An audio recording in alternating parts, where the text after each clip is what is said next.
Boa noite, irmãos. Hoje eu gostaria de fazer uma leitura inicial aqui com os irmãos em 2 Timóteo, capítulo 3. Nós vamos ler inicialmente só o versículo 1. Vai servir de ponto de partida para a nossa reflexão dessa noite, irmãos. O apóstolo Paulo nos diz o seguinte: sabe, porém, isto, que nos últimos dias sobrevirão tempos trabalhosos. Nosso tempo de hoje é esse, tempos trabalhosos. Hoje nós estudamos com os varões uma regra de hermenêutica interessante, que não se deve interpretar a Bíblia com base nas nossas experiências pessoais, mas sim o contrário. Nós entendermos as nossas experiências mediante o ensinamento bíblico. Mas é maravilhoso quando nós observamos a nossa experiência de vida e nós podemos olhar para a palavra de Deus e dizer: a Bíblia é a palavra de Deus, ela é verdadeira, ela é infalível. Porque o que ela diz acontece. Ou seja, a experiência, na verdade, não vai nos dar a interpretação da Bíblia, mas ela vai acabar confirmando aquilo que a Bíblia já ensinava.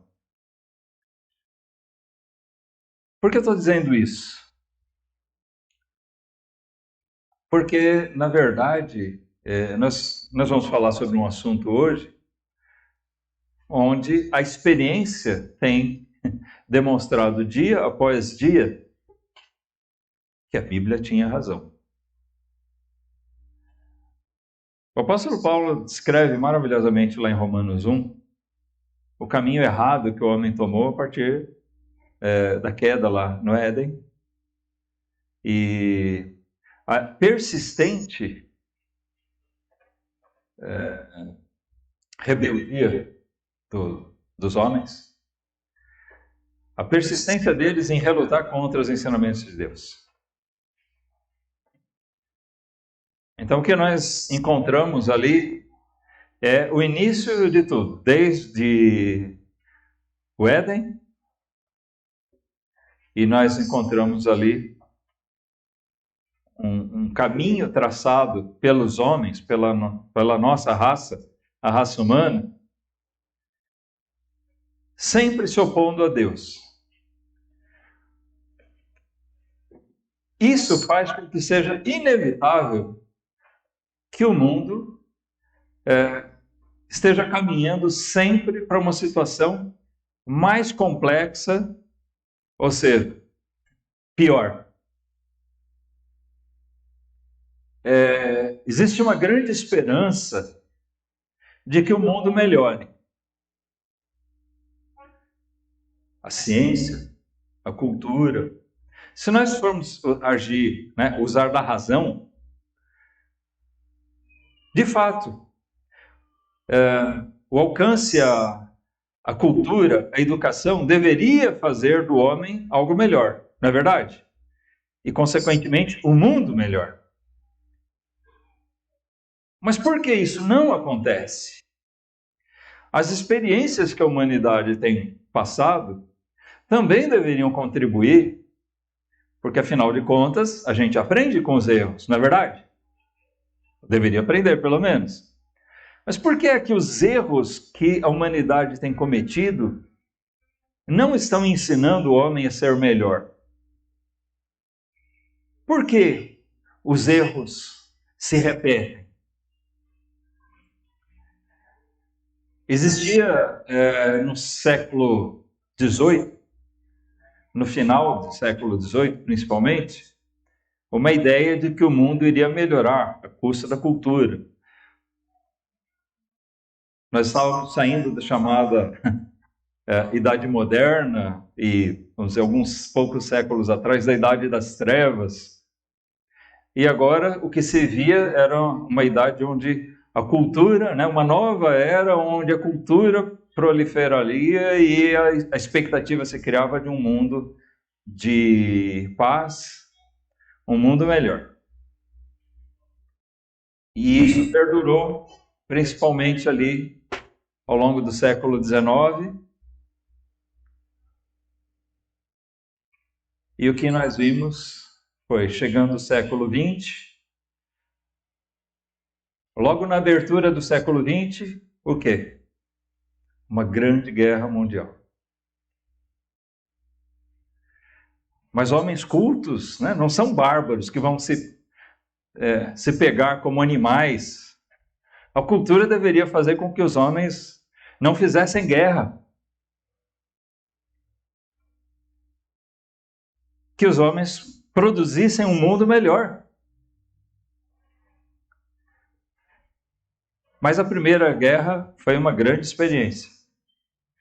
Então a expectativa era de que isso não aconteceria novamente. O que nós tivemos? Poucas décadas depois, uma Segunda Guerra Mundial. Pior do que a primeira.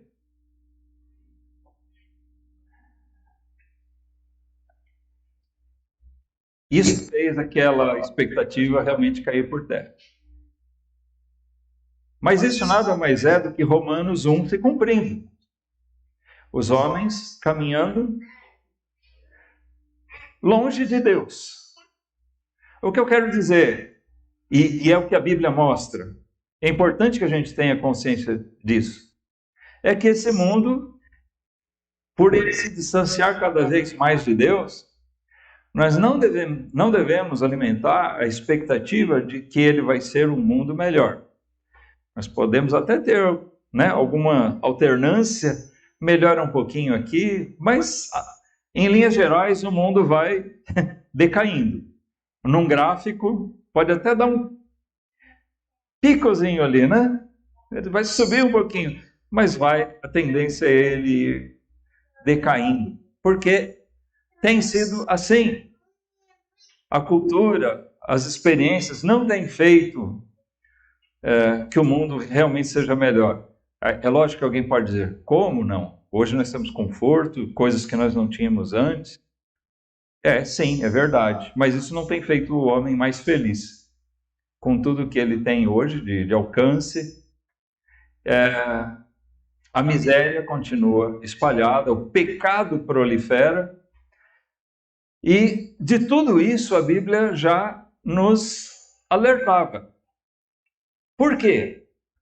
Porque aquele que fala nas Escrituras, aquele que inspirou o apóstolo Paulo a dizer que nos últimos dias sobreviriam tempos trabalhosos, ele estava justamente visando essa condição. E aquele que inspirou Paulo a escrever isso é aquele que sonda e conhece os corações dos homens.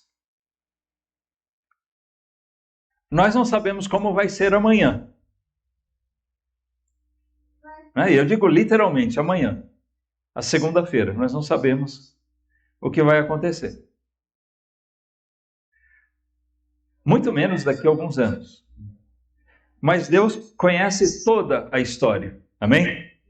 Nós não podemos esquecer disso. Aquele que inspirou o apóstolo Paulo é aquele que conhece toda a história, porque toda a história foi traçada segundo os desígnios dele.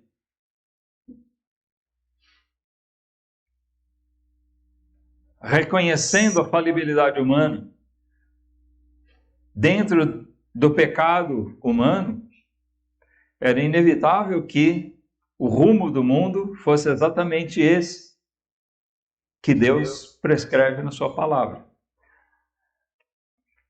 Nós temos algumas exortações a respeito nas Escrituras sobre como seriam esses tempos trabalhosos. E nós devemos estar atentos a isso. E por que nós temos que estar atentos? Não por mera curiosidade. Mas, primeiramente, porque isso fortalece a nossa fé. O quê? Quando as coisas ficam mais difíceis, isso fortalece a minha fé. Por quê? justamente por aquilo que eu disse, irmãos. À medida que nós constatamos cada vez mais que a palavra de Deus se confirma, a nossa fé deve ser ainda mais fortalecida nisso. Se Paulo dissesse que nos últimos dias viriam tempos trabalhosos e nós tivéssemos dias mais fáceis, dias realmente melhores, então nós poderíamos duvidar da palavra de Deus.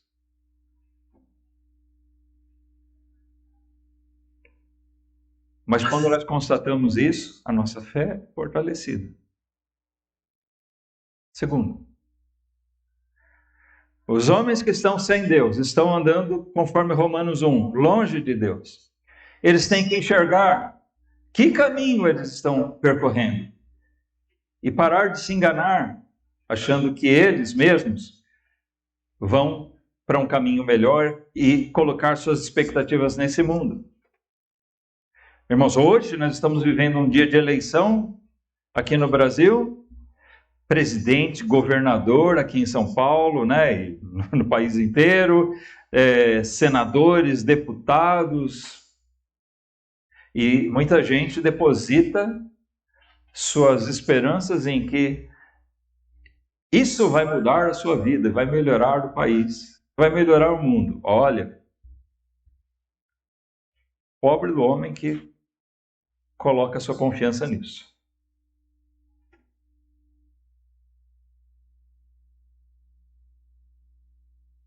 O fato é que ganhe quem ganhar. Vença quem vencer. Hoje e amanhã, e nas próximas eleições, nos próximos anos. Olha, o fato é que os tempos trabalhosos estão a caminho. Na verdade, de certa forma, nós estamos nele. É difícil dimensionarmos o quanto nós já estamos nesses tempos ou o quanto nós estamos chegando neles. Nós vamos tomar por base aqui um outro texto. Nós vamos voltar para esse, mas eu gostaria de visitar com vocês lá em Mateus o que Jesus mesmo disse no capítulo 24, no sermão profético, porque ele fala algo a respeito de tempos futuros, tempos trabalhosos. O sermão profético de Jesus não poderia deixar de falar sobre isso. Ele fala aqui sobre um aspecto, o caminho que o mundo segue. Versículo 6, nós vamos ler aqui, a partir do versículo 6. Ele diz: e ouvireis de guerras e de rumores de guerras. Olhai, não vos assusteis, porque é mistério que isso tudo aconteça. Ou seja, é necessário que isso aconteça. Tem que acontecer. Mas ainda não é o fim. Não, isso ainda não é o fim. Então nós vemos que esses tempos já são tempos trabalhosos. E Jesus não determina um espaço de tempo, né? Ele não especifica um determinado espaço de tempo em que essas coisas ocorreriam, mas sim que elas ocorreriam ao longo de um determinado tempo. A partir daqueles dias onde ele proferiu essas palavras, essas coisas se estendem. E o homem, longe de Deus, ele tem caminhado praticando guerra. As guerras são geralmente frutos de interesse. Às vezes alguém é obrigado a guerrear para defender os seus direitos, o seu espaço. Né? Vamos dizer que um outro país ataque o nosso território. Peraí, nós queremos defender nosso patrimônio. Talvez nós tenhamos que guerrear para defender nosso espaço, nossa propriedade. Mas sempre tem alguém querendo tomar alguma coisa de alguém. A ganância do homem, a busca pela honra, pela glória, pela riqueza, faz com que os homens vivam em guerra. Os conflitos de ideias fazem com que as pessoas andem em guerra. Na verdade, nosso país anda em guerra pela internet. Mas existe um espírito de beligerância. Você já percebeu isso? As pessoas estão constantemente em conflito umas com as outras.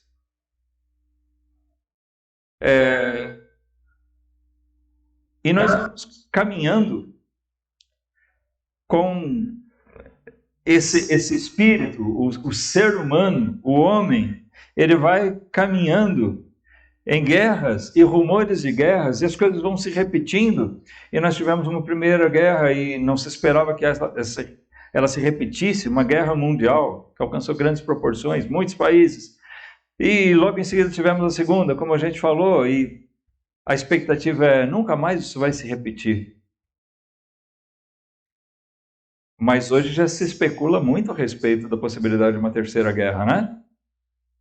Aquele conflito que está havendo na Europa é um cenário armado que pode levar os homens a uma nova guerra. Existe um jogo de interesses ali.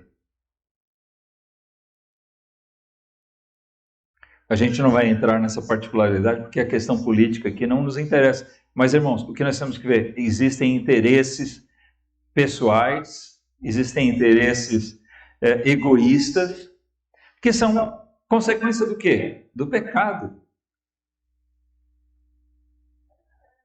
Homens que andam longe de Deus e que querem impor suas próprias regras, a sua própria vontade aos outros.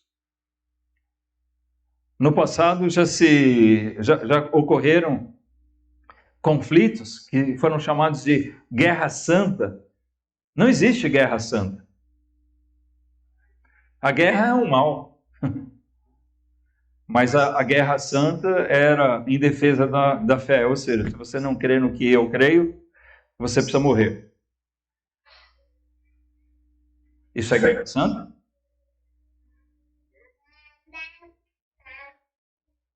A intolerância humana é fruto do pecado que habita nos homens. E muitas vezes, aqueles que não concordam com isso, falam, realmente isso é muito errado. Quando eles se dão conta, eles estão praticando a mesma coisa. Estão agindo com a mesma intolerância que aqueles que ele mesmo recriminou. Por quê? Porque o pecado habita em nós. O que pode refrear o homem? A cultura, a experiência? Não. O que pode refrear o homem é realmente ele aprender de Deus. Ele aprender de Cristo. Aprendei de mim. Jesus disse isso. Sou manso. Aprendei de Cristo. Esse mesmo que diz que haveriam guerras, conflitos mundiais e rumores, e isso como prognosticado por ele como um mal que ocorreria no mundo, e nós estamos vendo isso. E ele está enfatizando aqui a presença do pecado no mundo. Versículo 7, ele segue dizendo, porquanto se levantará nação contra nação, reino contra reino, e haverá fomes e pestes e terremotos em vários lugares. Bom, então o que a gente pode entender aqui é que essas coisas se repetiriam ao longo de todo esse tempo e talvez se multipliquem. E de fato nós temos visto essas coisas ocorrerem no mundo. Nós tivemos alguns grandes episódios de pestes que devastaram cidades.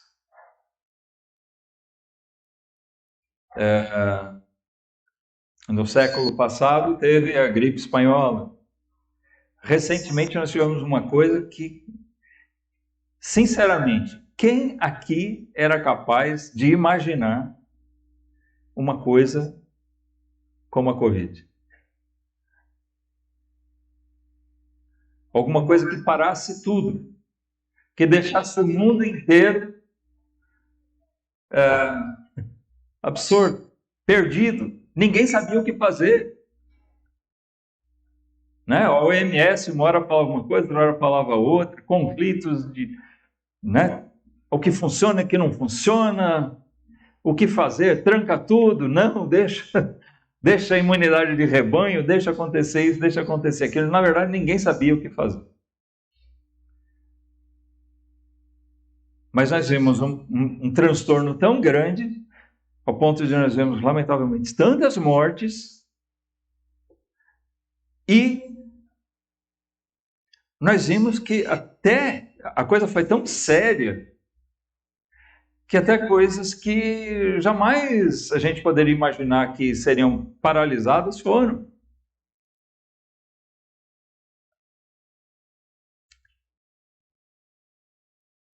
Entretenimento, shows, esporte, futebol, uma Copa do Mundo adiada, Olimpíadas, né? E olha que o interesse financeiro diria, não vamos fazer isso não, vai ser prejuízo. Mas foram obrigados a fazer. A Bíblia diz que haveria coisas assim. E gente que diz aí que nós temos que estar preparados porque provavelmente nós vamos ter outros fatos desses. Isso tende a se repetir. Novos vírus.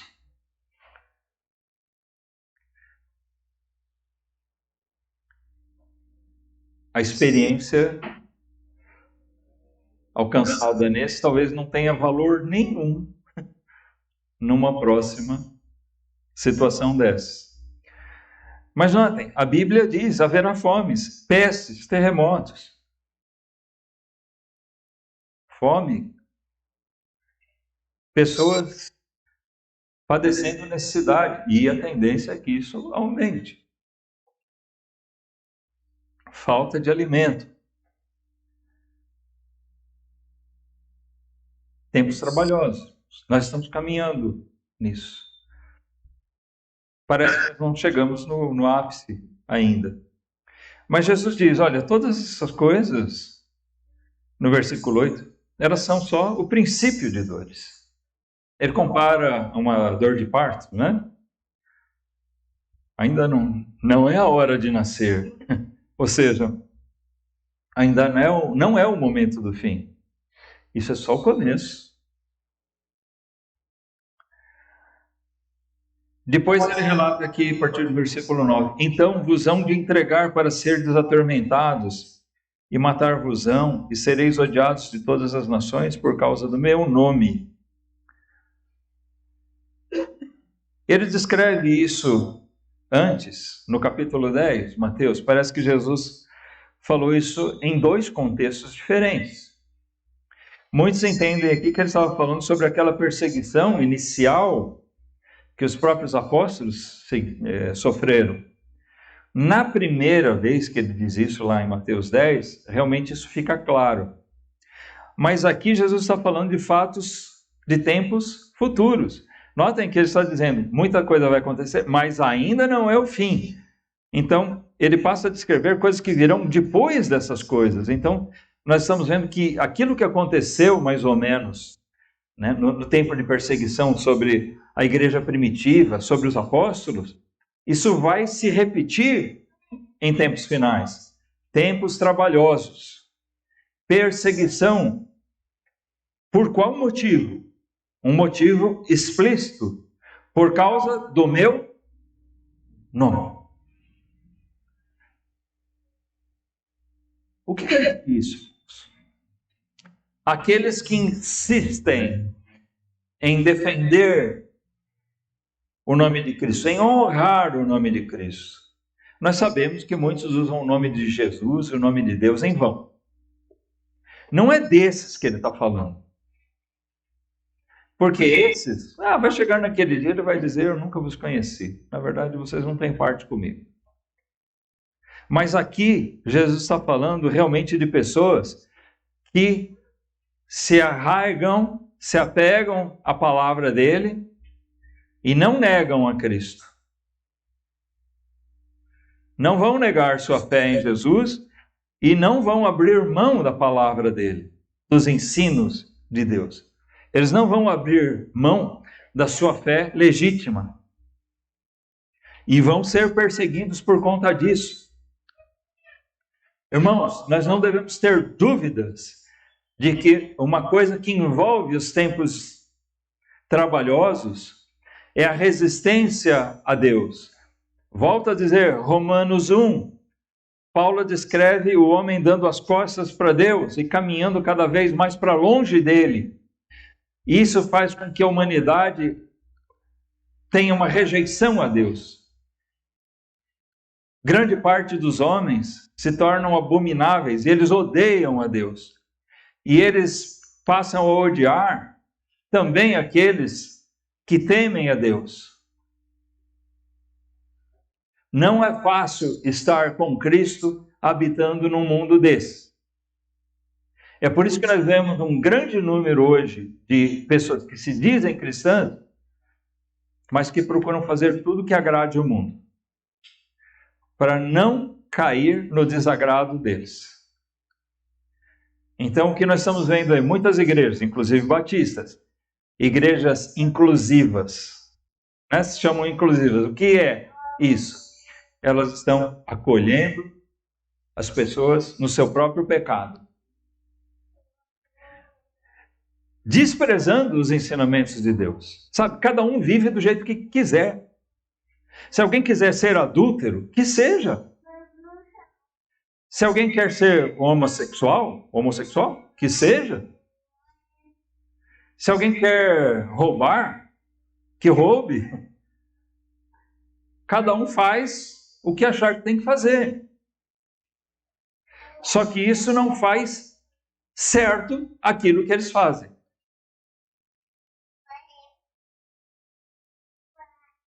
Isso não pode fazer que nós digamos que o que é errado vira certo. Não.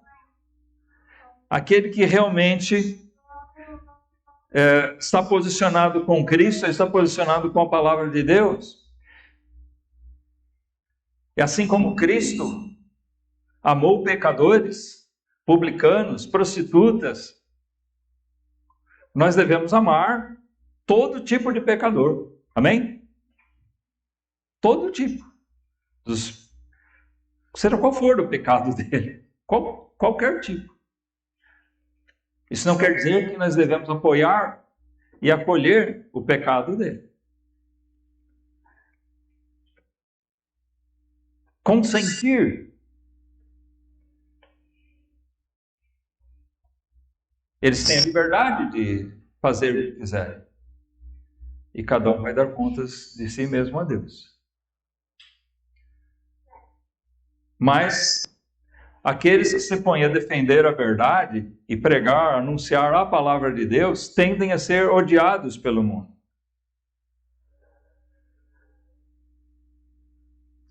É mais ou menos o efeito Herodes. Porque aquele ódio que se moveu, principalmente por conta da Jezabel, contra João Batista, né? Porque simplesmente ele apontou o pecado deles.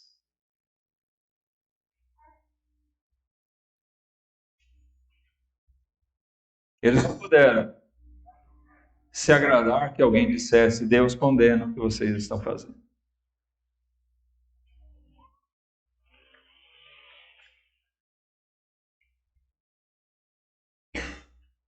O homem muitas vezes age assim. A sua rejeição a Deus se torna uma rejeição a tudo aquilo que diz respeito a Deus. Não tenham dúvida de que a Bíblia vai ser perseguida. Se você tem sua Bíblia hoje, aproveite para ler. Porque provavelmente nós vamos viver dias, não sei se nessa geração, mas nós crentes, que amamos a Jesus, vamos viver dias onde vão tentar nos proibir a Bíblia, impedir a publicação dela. Já existem movimentos de pessoas que querem modificar a Bíblia, tirar a Bíblia, tirar o acesso das pessoas à Bíblia. Não querem que as pessoas leiam, porque eles entendem que a Bíblia é um mal. Mas a Bíblia é aquela que testifica de Cristo, que é a salvação do mundo. A solução do mundo não está na cultura, a solução do mundo está nesse livro aqui. Mas eles ignoram e não aceitam isso. Porque esses mesmos deram as costas a Deus, e eles vão dar as costas à palavra de Deus. É nesse mundo que nós tendemos a viver. Até mesmo ser perseguidos por amor do nome de Jesus, por fidelidade à sua palavra.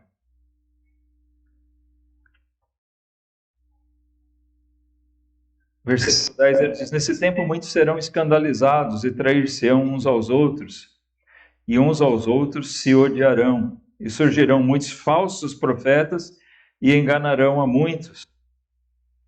Então aqui nós vemos um outro aspecto: falsos profetas, falsos pregadores, enganando a muitos.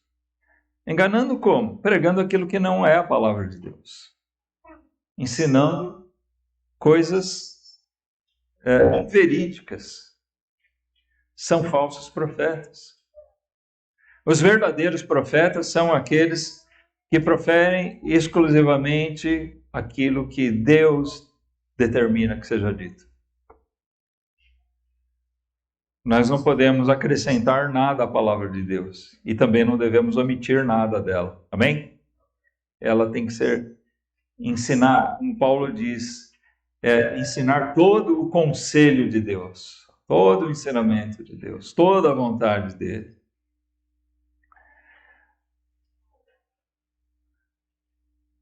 Ainda falando desses tempos trabalhosos, Jesus também diz assim no versículo 12: e por se multiplicar a iniquidade, o amor de muitos esfriará. Mas aquele que perseverar até o fim, esse será salvo. Olha, por se multiplicar a iniquidade. A iniquidade, o pecado do homem, a pecaminosidade humana, segundo a Bíblia, segundo Jesus Cristo, ela iria aumentar até que a cultura do homem aumente. A pecaminosidade dele aumenta junto.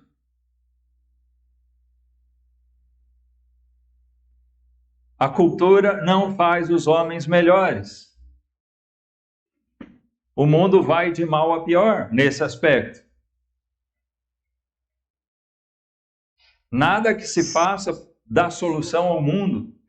Se fala tanto de paz e não se tem paz, nem no mundo. É nação contra nação, um querendo engolir o outro. E não há paz, principalmente com Deus. Porque a paz com Deus é estabelecida por meio de Cristo. E os homens não querem saber disso. Eles querem estabelecer seus próprios caminhos de paz. Aquilo que eles entendem que deva ser feito. Como deve ser. Mas a iniquidade, o pecado, vai afastando os homens de Deus. E também, com isso, o amor de muitos esfriará. Parece que o pecado vai tomando tamanha proporção que afeta os próprios crentes. Que amor é esse que esfria? Não me parece ser o amor do mundo. Mas Jesus está se referindo o amor daqueles que pelo menos julga-se sejam os discípulos, os futuros discípulos, os crentes. E o que nós vemos, irmãos? um crescente esfriamento. Uma falta de fervor. Uma falta de amor uns para com os outros e uma falta de amor a Deus.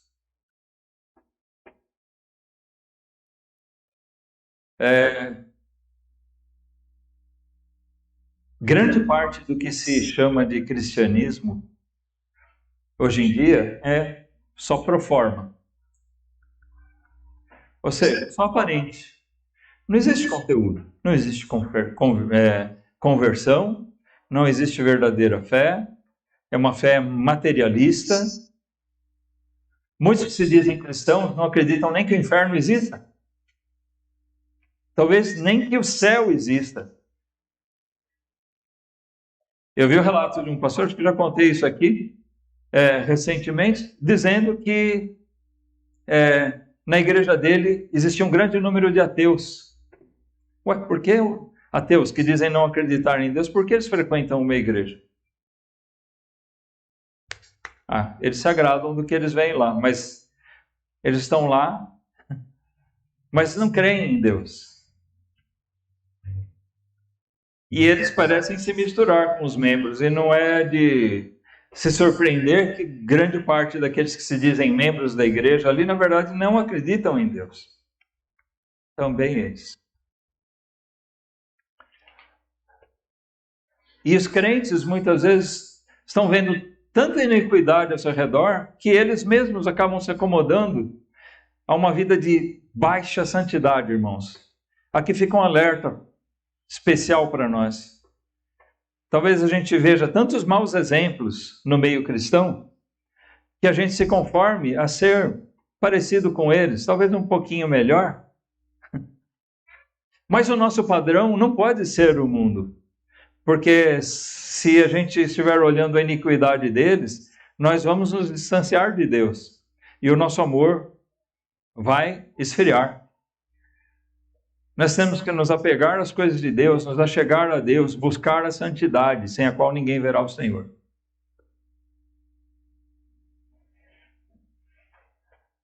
Bom, mas nós vivemos um mundo que está em maior ou menor grau nesses estágios aqui. Percebe? Nós estamos vendo um mundo de guerras, conflitos, cada vez mais distantes de Deus,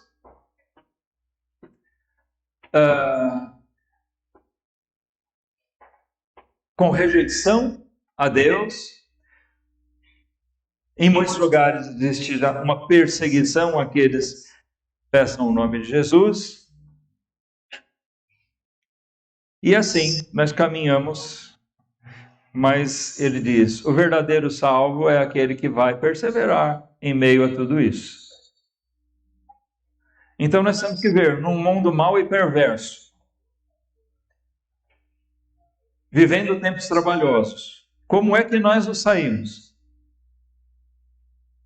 Será que nós vamos esfriar junto com eles? Será que nós vamos ser tragados, engolidos por um mundo assim? Ou será que nós vamos, como verdadeiros salvos, ser aqueles que vão perseverar na sua fé?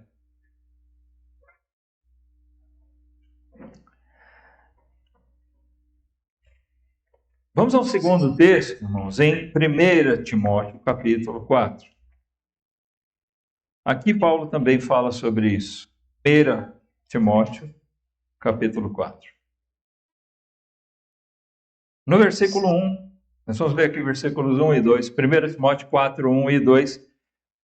Paulo diz, mas o Espírito expressamente diz que nos últimos tempos apostatarão alguns da fé, dando ouvidos a espíritos enganadores e a doutrinas de demônios, pela hipocrisia de homens que falam mentiras, tendo cauterizado a sua própria consciência. Aqueles falsos profetas que Jesus diz, parecem ser esses hipócritas que falam mentiras, o engano.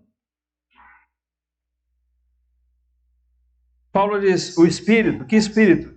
o próprio Espírito Santo, o Espírito de Deus, expressamente nos mostra, claramente nos mostra, que nos últimos tempos, esses tempos trabalhosos, esses tempos que nós caminhamos cada vez mais, nos aprofundando neles, nós vamos ver muitos que não vão perseverar.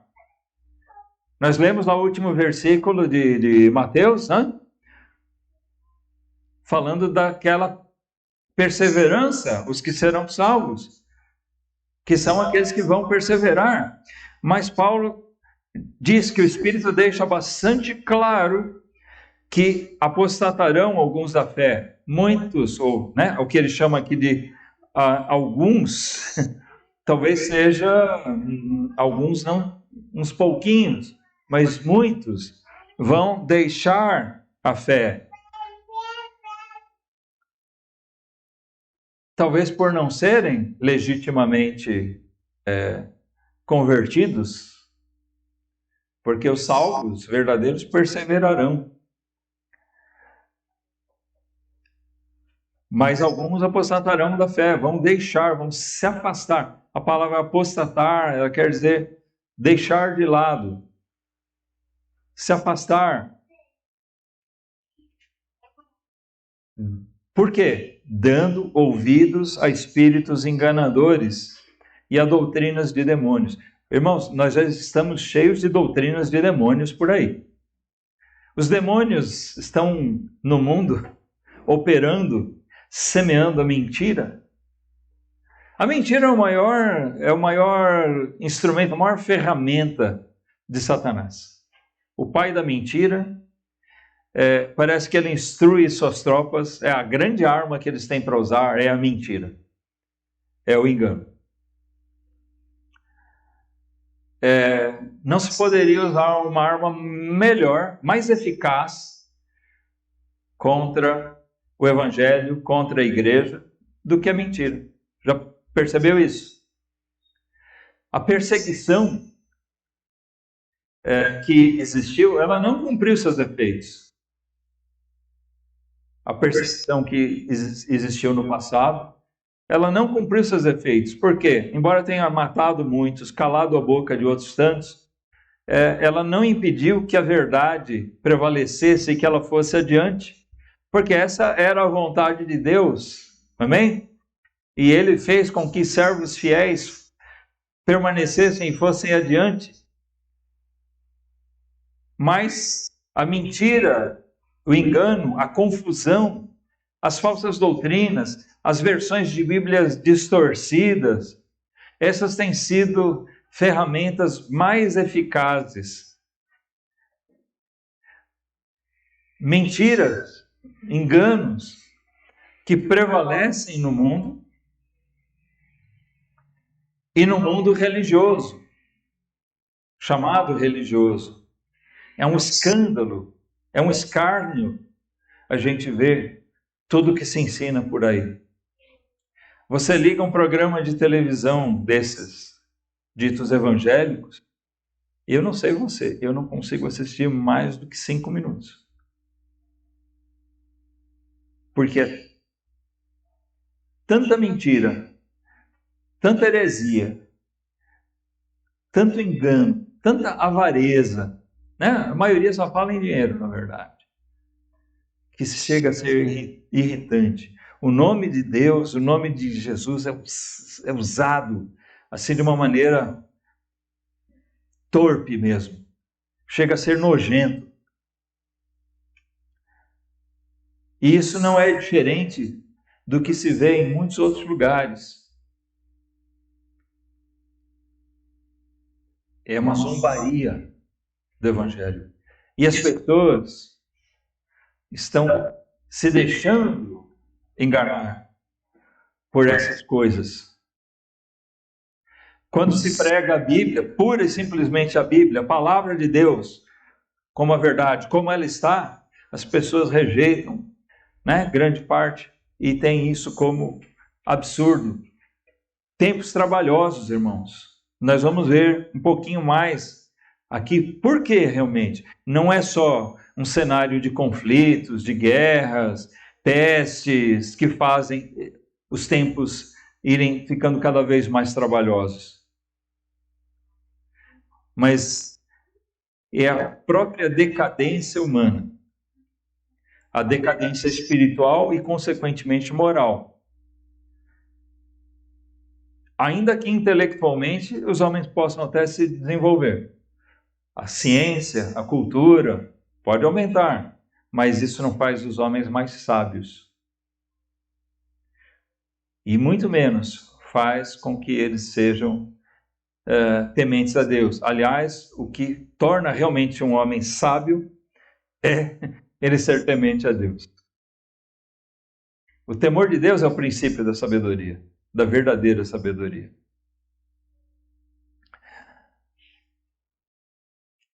No nosso texto inicial, lá em 2 Timóteo,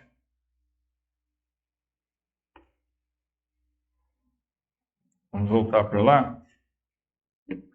No capítulo 3, Paulo começou esse capítulo falando sobre isso. Sabe, porém, isso. Ele está exortando Timóteo. Timóteo era um discípulo de Paulo. Aqui ele já não era mais aquele menino, aquele jovenzinho. Né? Acredita-se que quando Paulo conheceu Timóteo, ele era um rapazote ali de uns 16 anos.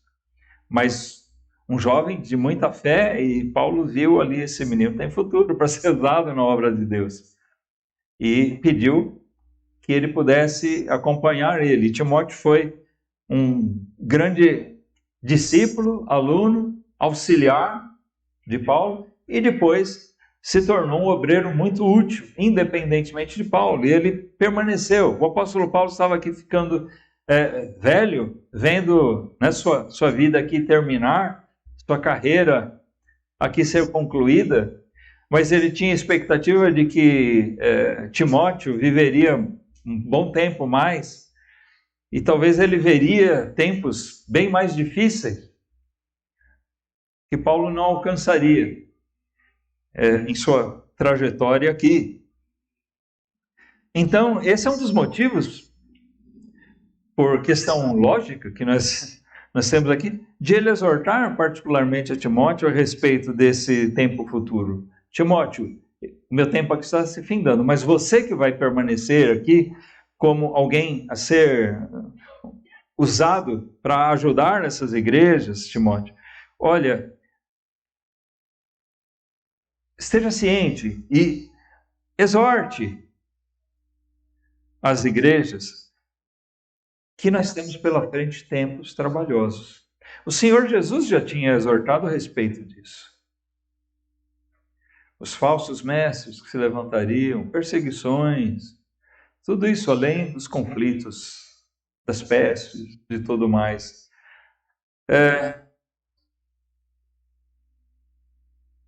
Irmãos, se isso era uma verdade para Timóteo e para ele exortar aquelas igrejas do seu tempo, é ainda uma realidade muito mais necessária para nós nos nossos dias. Amém? Nós estarmos atentos. A palavra de Deus, Jesus, disse isso. O apóstolo Paulo foi inspirado por Deus para nos dizer isso.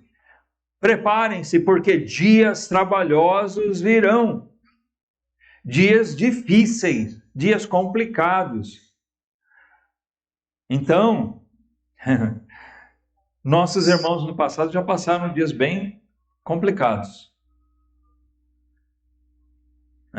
Nós tivemos períodos aí em que houve grande perseguição. Olha, não foi fácil a vida de nossos irmãos no passado.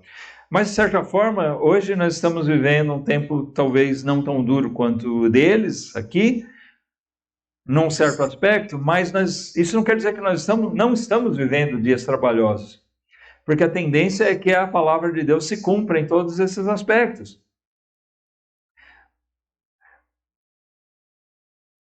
Nós estamos caminhando para o tempo final. As dores de parto, conforme a expressão de Jesus, aquelas dores vão aumentando. Os sinais vão se mostrando mais claros. Não é verdade? E a projeção é de um mundo cada vez mais complicado. Eu ouço até pessoas incrédulas dizerem: esse mundo está difícil de entender. Está acontecendo umas coisas que são absurdas. É difícil entender por que certas coisas acontecem, como algumas coisas estão acontecendo. Coisas estranhas estão acontecendo. Estranhas para nós, mas nada que seja estranho ao conhecimento de Deus. E que seja estranho aquilo que Ele nos alertou para que nós passaríamos.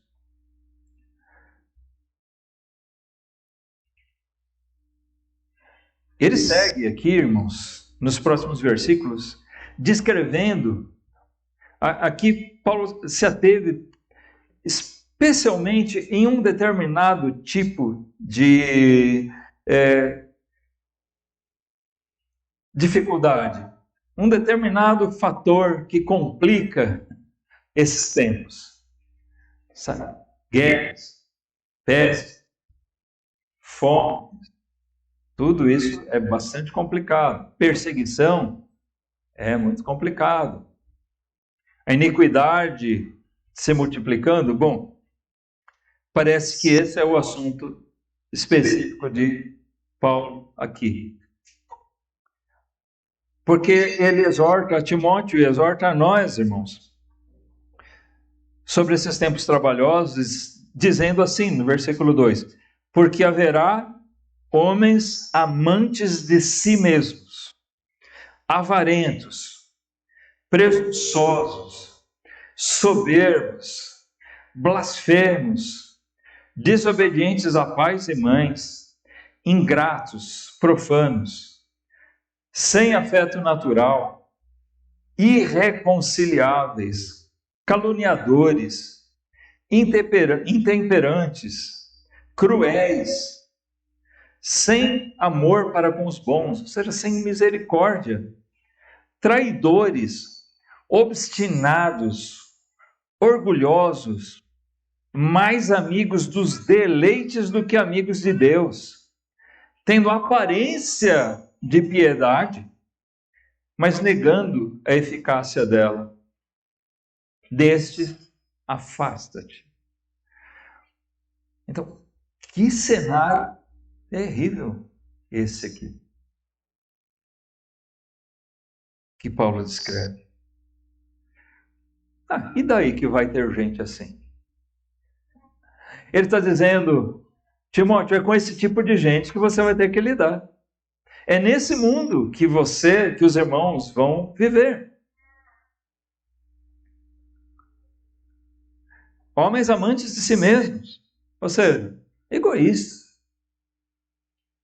A palavra de Deus nos ensina que nós devemos amar a Deus sobre todas as coisas e amar ao próximo como a nós mesmos. Mas ele descreve aqui uma tendência cada vez maior do homem amar mais a si mesmo.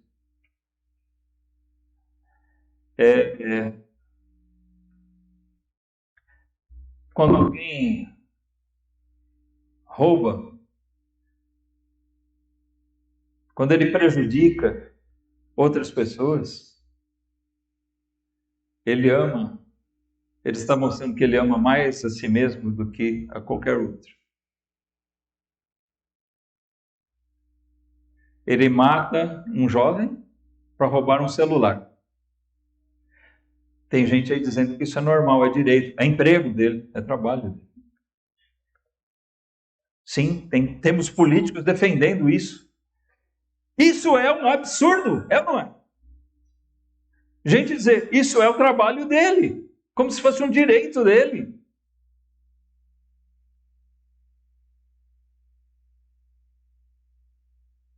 Ele pode matar alguém para roubar um celular? Esse mesmo não quer que alguém mate o seu irmão, seu filho, sua mãe, seu pai? Provavelmente não. Mas o que fere os outros não tem importância. O que fere a ele, sim. Por quê? Porque ele ama a si mesmo, o resto que se dane. Também amar a nós mesmos, irmãos. Ou pararmos isso. É lógico que alguém já disse, espera aí, a Bíblia diz que eu devo amar o próximo como a mim mesmo, então eu primeiro preciso me amar. Não há nada de errado em você amar a você mesmo, apesar de conhecer seus próprios defeitos, né? E isso não é no sentido de se endosar, eu sou grande coisa, mas é o cuidar de si mesmo. Agora, o seu amor tem que ser refletido, né? O seu amor por si mesmo tem que ser refletido também no amor ao próximo. Isso é cristão. O respeito, né? Deve ser o respeito, a preocupação com o bem-estar, a segurança de qualquer outro. Qualquer um tem o mesmo direito que eu e você. Amém? E nós devemos amar ao ponto de querer que essas pessoas ouçam do Evangelho. Que muitas delas possam realmente ser salvas também.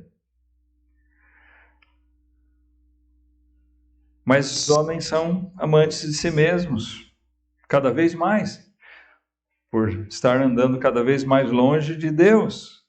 Cada vez mais os homens se tornam egoístas, avarentos.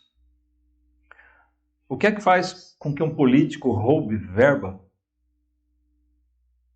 Né? Ele faça propina, ele destrua um país, ele rouba a verba da saúde, por exemplo, né? da educação, para proveito próprio.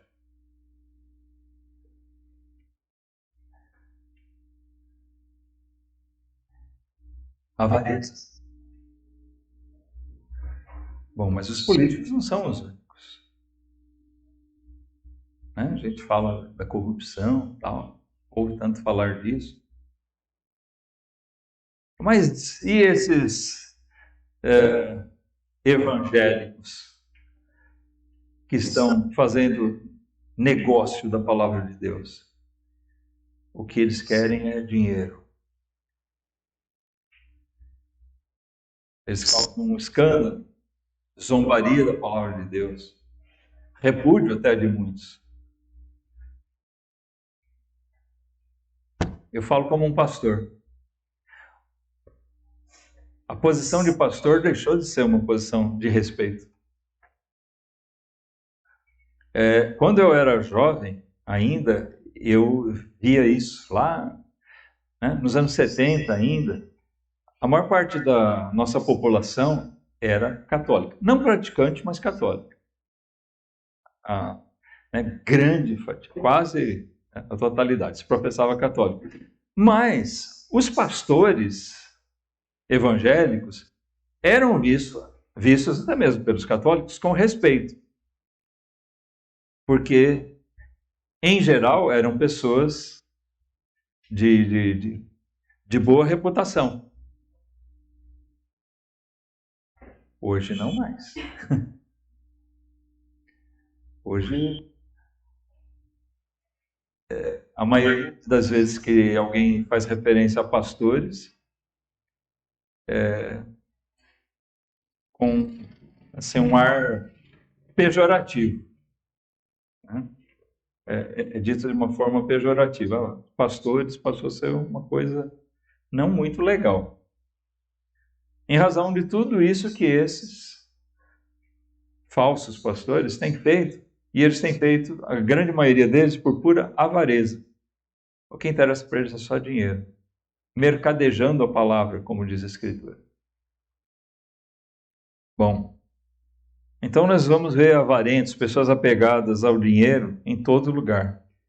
Presunçosos, soberbos, pessoas que se acham tão grandes, blasfemos, não hesitam em zombar das coisas de Deus, de até mesmo falar abertamente contra Deus. desobediência a pais e mães, ingratos, profanos, pessoas sem vínculo, sem respeito a nada. Nós vivemos um tempo onde uma pessoa educada, respeitosa, chega a ser mal vista.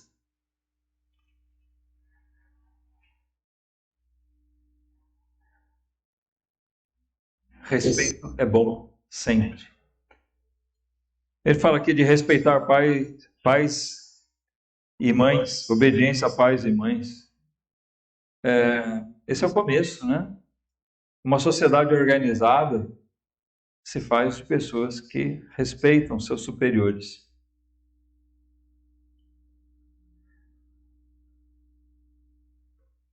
Mas a ingratidão impera, a rebelião, a falta de afeto natural, de apego. E assim nós vemos, não que todos os homens, eles não são, né, determinada pessoa ele não é crente, ele é tudo isso aqui. Não. O que Paulo está descrevendo é o caminho que percorre a humanidade. Nós estamos lidando com pessoas assim. Porque todas essas coisas são contrárias à palavra de Deus. Se você pegar aqui, tudo que Deus instrui para que o homem seja é o oposto a isso aqui. Tá? Mas os homens fazem seus próprios caminhos de rebelião. E Paulo está exortando, tome cuidado com esses. Você está num mundo dessa maneira. Então, mediante essas passagens, irmãos, essas exortações não estão aqui por acaso. Ou não estão aqui só para preencher espaço na Bíblia. Tá certo? Essas coisas nós temos que entender que elas estão aqui contidas para nossa instrução com objetivos claros e definidos. Primeiramente para o crente, ele deve estar olhando, como eu disse antes, olhar ao redor e ele ver que a palavra de Deus está se cumprindo. Deus deve ser glorificado, até porque nós estamos vendo que o mundo está piorando. Porque é o que foi dito na palavra de Deus. Nós estamos caminhando para um cenário onde as dores de parto vão aumentando, e isso vai culminar no surgimento do anticristo, que vai ser aquele que vai se levantar como a solução do mundo. Mas ele não vai enganar os fiéis. Por quê? Porque nós vamos enxergar, né? Os fiéis, eles vão estar apegados à palavra de Deus e eles vão reconhecer que ele é uma falsa solução, que ele é um enganador. Mais um enganador? Não, o grande enganador. O anticristo, esse personagem, é aquele que vai se levantar, ele vai ser o grande mentiroso. Nós temos muitos mentirosos no mundo, mas esse vai ser o grande enganador, um embusteiro que vai tapear muita gente. A Bíblia diz que ele vai fazer um acordo até com Israel e vai enganar eles.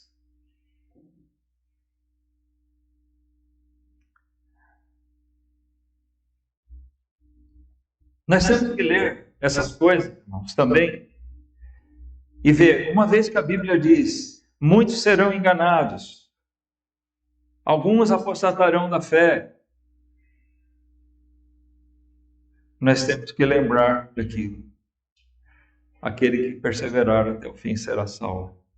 Então, nós temos que olhar que num mundo, por pior que seja o estágio em que ele está, veja que você não caia. Amém? Que nós possamos permanecer de pé até o fim.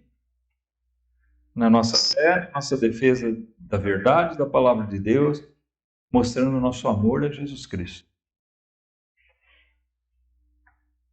Cuidado com os falsos mestres. Essas exortações também nos servem como um alerta para isso. Cuidado, porque falsos ensinadores não vão faltar. E nós temos muitos enganando as multidões com as novidades, trazendo coisas que agradam o mundo.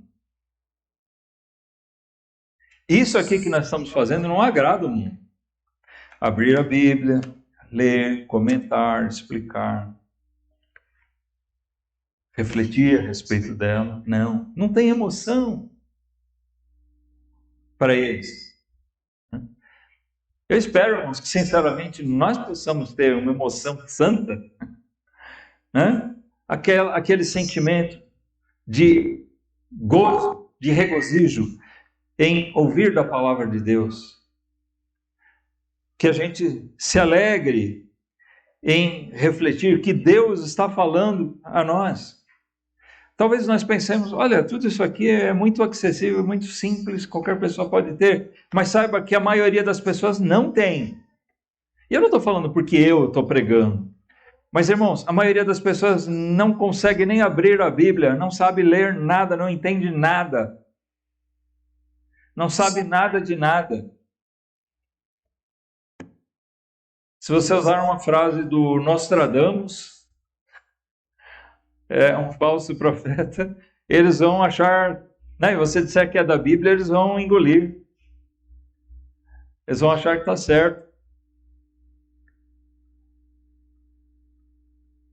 Tinha uma coisa assim, né, que dizem que o Nostradamus dizia em algum lugar que de 1000 passarás, a 2000 não chegarás, então muita gente concluiu que o mundo ia acabar no ano 2000, tá, e não acabou.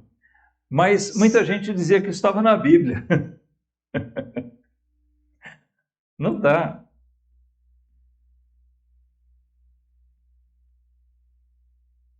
Irmão, acima de tudo, se nós vemos como a iniquidade se multiplica, que o nosso amor não se esfrie. Se o mundo caminha para essa condição, se os homens caminham para cada vez mais se afundarem nessa descrição dada por Paulo aqui, primeiro, nós não devemos nos fazer vãos juntamente com eles. Amém? Cuidado. E segundo, nós temos, ainda assim, a incumbência de pregar. Isso é que torna os tempos trabalhosos, porque nós temos que pregar o Evangelho para esse tipo de gente. Nós não podemos dizer simplesmente, né, nos calar. Nós não devemos andar com eles, no mesmo passo que eles. Como ele diz aqui, desses afasta-te. Paulo não estava dizendo para Timóteo, olha, abandona esses, não fale com eles. E desses afasta-te quer dizer, não ande junto com eles. Não ande nos mesmos caminhos, senão você vai se deixar corromper por eles. Mas isso não quer dizer que Timóteo não deveria falar de Cristo para eles. Entender? Por pior que seja. Nós temos uma responsabilidade de pregar o Evangelho num mundo mau, em um mundo cada vez pior, em tempos trabalhosos. Nos tempos dos apóstolos, o Evangelho chegou a ser pregado lá em Roma. Primeiro nós vimos, né, existia uma resistência lá em Israel, em Jerusalém, uma resistência dos fariseus, dos religiosos lá de Israel. Mas a Bíblia descreve que vários deles se converteram. Porque alguém pregou para eles. Era fácil? Não era fácil, não. Paulo saiu pregando e ele ia, primeiro lugar que ele chegava numa cidade, ele ia pregar aonde? Numa sinagoga judaica, né? E geralmente rejeitavam ele. Mas também o Novo Testamento revela, o livro de Atos fala sobre vários mestres das sinagogas que creram também. Vários judeus que se converteram. E isso demonstra, irmãos, que a dificuldade, a oposição não deve impedir. Era difícil, era trabalhoso para eles. Lá em Roma, muita gente lá de dentro do Império Romano, servos da casa do imperador, se converteram.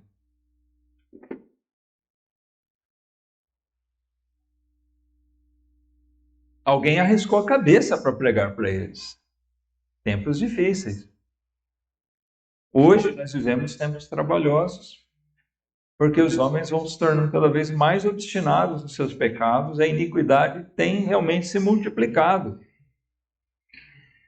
Quer ver uma prova? Vamos desfechar aqui, mas é uma amostra para mim muito clara, assim, da iniquidade se multiplicando e como as coisas funcionam. Como é que aquilo que a Bíblia diz que iria acontecer realmente acontece?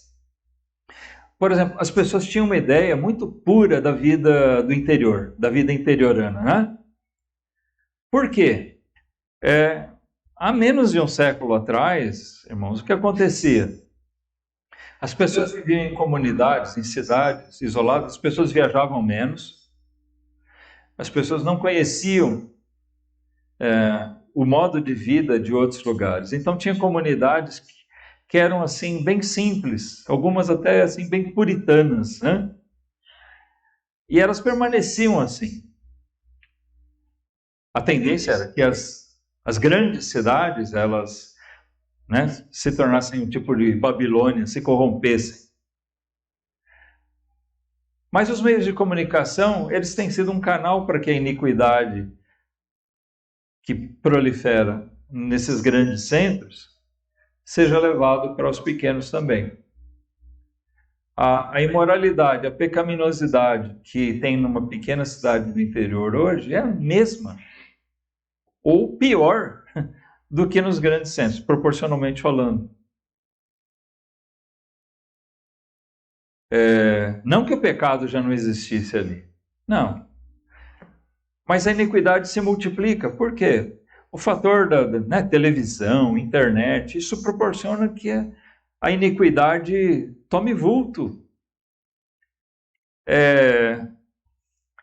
Uma revista pornográfica, né? A pornografia era difundida em revistas, coisas assim, e era raro, né, um jovem ter acesso a uma revista dessas, um garotinho. Hoje, não precisamos nem, assim, ter papas na língua para falar a respeito disso, porque todo mundo sabe que tem, né? Está aí, torto e direito, está na internet, está no celular. Você quer ver pornografia? Tá fácil. Não precisa roubar a revista de um adulto escondido, né? Para olhar como era antes. A iniquidade está diante dos nossos olhos, está ao nosso alcance. Ela se multiplica. Para quem quiser. Quem está sujo, suje-se ainda. Né? Se essa é a vontade, eu estou dando um exemplo, mas esse é o caminho do mundo. A iniquidade se multiplica. E isso contribui para que o mundo vá cada vez mais tomando essa forma, que as pessoas vão tomando essa forma. Todo tipo de pecado, a imoralidade, a avareza, a soberba, a vaidade, né? As pessoas são induzidas a querer cada vez mais possuir, ter.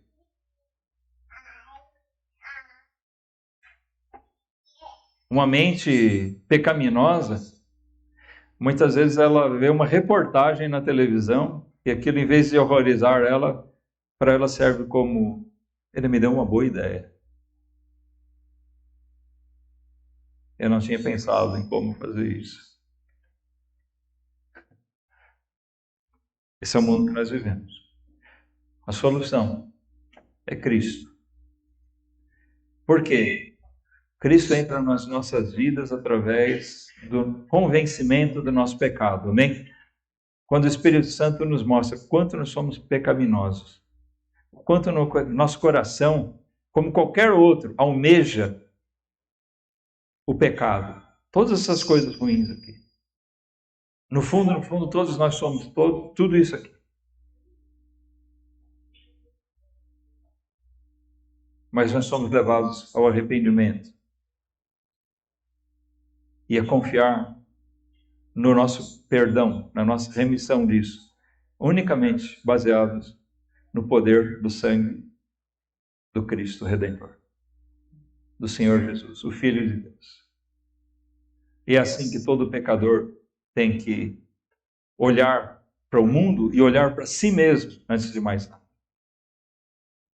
Esse é o mundo, que nós não sejamos confundidos nesse mundo, mas que nós sejamos salvos por Jesus Cristo e que nós sejamos perseverantes na fé, andando em amor, zelo pela verdade, amando a Cristo até o fim.